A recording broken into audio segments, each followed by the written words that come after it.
HCSS Telematics has the capabilities to help you eliminate gathering meter collections manually by getting all of that information directly from your machines. This can help reduce human error as well as drive your equipment maintenance. To see the meter reading for a specific piece of equipment, go to Equipment on the left. Pick the piece of equipment you want to see. Let's say the first one, the Komatsu loader. Click on Details.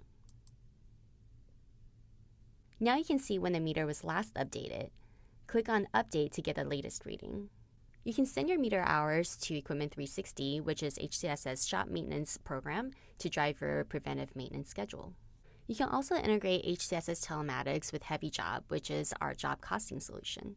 With Heavy Job, your foreman can populate their time cards with engine runtime hours. This will give you more accurate hour reporting, which means a better representation of your equipment utilization. To see a list of your equipment meter hours currently, go to Reports on the left, click on Current Status, Equipment Information, and now you can filter it by a specific piece of equipment, a type of equipment, different groups. So let's say I want to see my entire fleet. So go to Equipment Groups, click on Filter, and let's select All Equipment. Okay. Press Run Report, and here you are.